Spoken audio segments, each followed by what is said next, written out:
still hot. It's still dry here.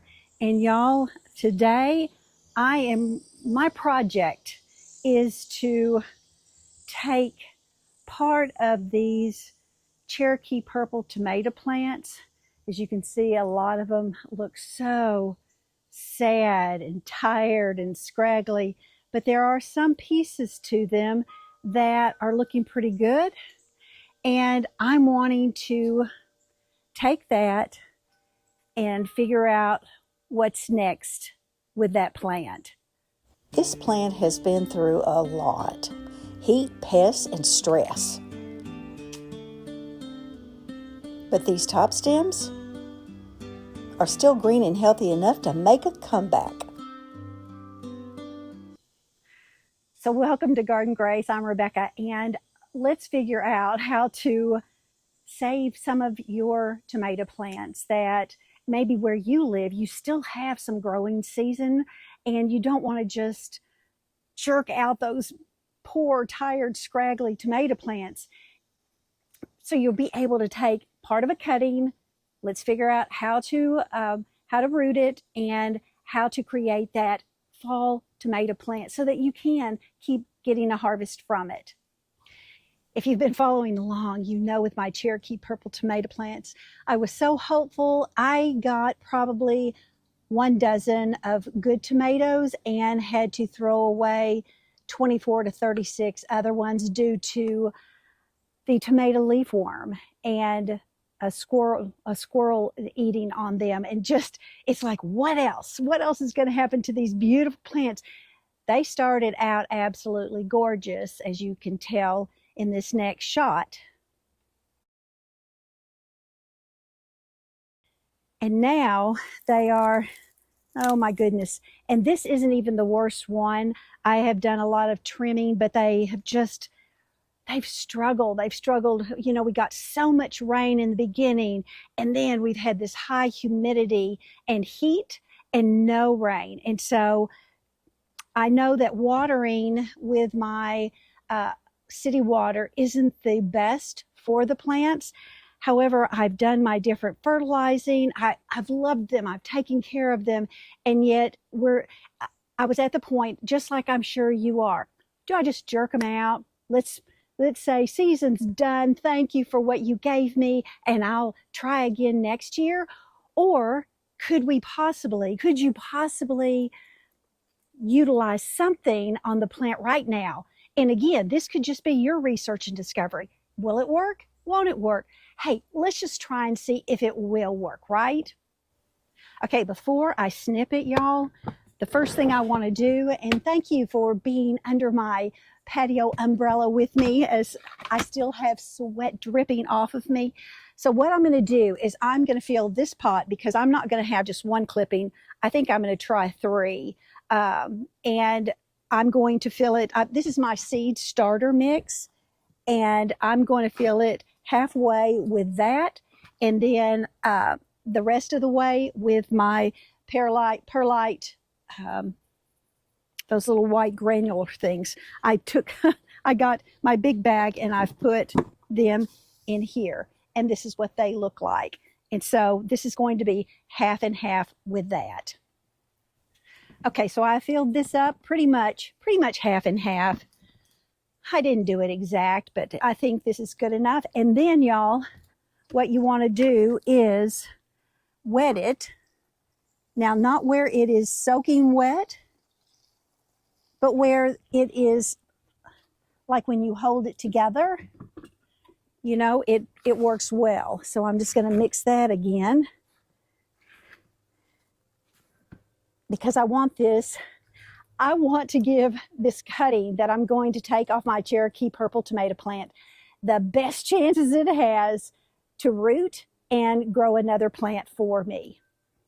So this, y'all, this is what you want it to do, where it just will fall apart, but when you squeeze it, it will hold together, so it's not sopping wet. It's just good and damp. All right, okay. So now what you want to do is you want to find a good green stem that has some, still looks green and healthy, and it's so because that way it's going to be healthier for a comeback, right? Okay, so then what you want to do is at least have 6 to 8 inches of the stem, and you don't want to have any flowers or fruit on it, which I don't have.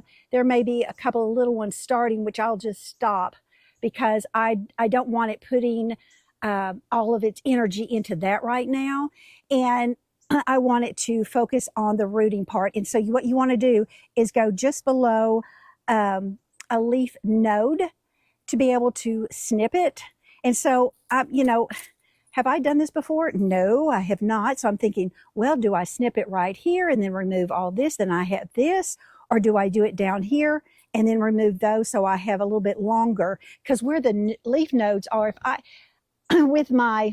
I remember correctly, that's where the roots are going to come out from. So I think what I'm going to do is I'm going to snip it right here, y'all.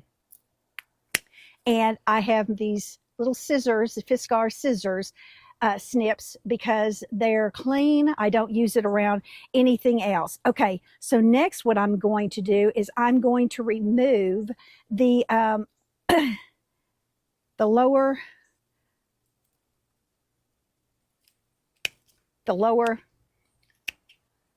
limbs, the lower stems. They're not limbs. And get all of those removed and just leave these 2 to 3 at the very top. Yeah. And then, now this is a little different. I did get this Garden Safe Take Root rooting hormone because I thought, okay, let's try this. So what I'm going to do is I'm going to wet the end of this, and then I'm going to dip it in here, tap it, and now let's see. I want to make sure you can see me. I'm doing everything under my shade.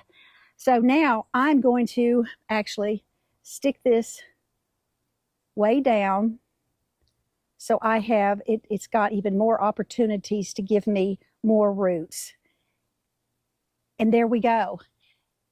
So I'm going to do a couple of more, 2 more actually, and I'm going to put them in here, and then I'm going to show you where I'm going to keep them outside for the next 2 to 3 weeks as they are rooting. All right, I've got my last one here, so I'm going to remove all of these extra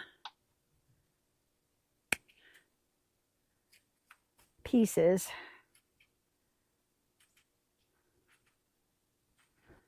And I'm just going to leave the very top part. So I'm going to get that wet, stick it in the rooting, tap that off, and stick it down in here as far as I can, very carefully. And yeah, so all right, so let's go see where I'm going to be putting these for the next couple of weeks.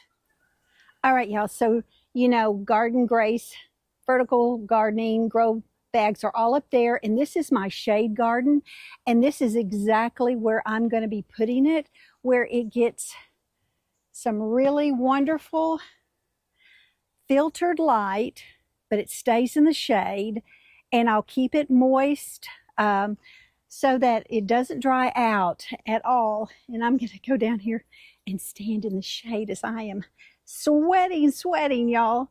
Okay. I hope that y'all have found that helpful, so that if you have some tomato plants that you're thinking, I'm just going to jerk them out and throw them away, put them in the compost, I am done, I've had it. Well, just pause for a moment and think, would I like to have a fall tomato harvest? And if you live somewhere where it was possible, then do that. I believe I can do this with my Cherokee Purple. I am in zone 8A in Arkansas, and so it's going to stay warm for quite a while. And so I'm just excited to try this. If you have found this helpful, I want you to subscribe and get notified the next time I bring you another possibility for having a successful garden. and I'd love for you to be part of my Garden Grace family. So thanks again for coming along with me today, even in the hot sun, sweating as I am. This is just life. Messy, not perfect. This is just the way it is. And always remember to grow with grace. All right, y'all. Bye.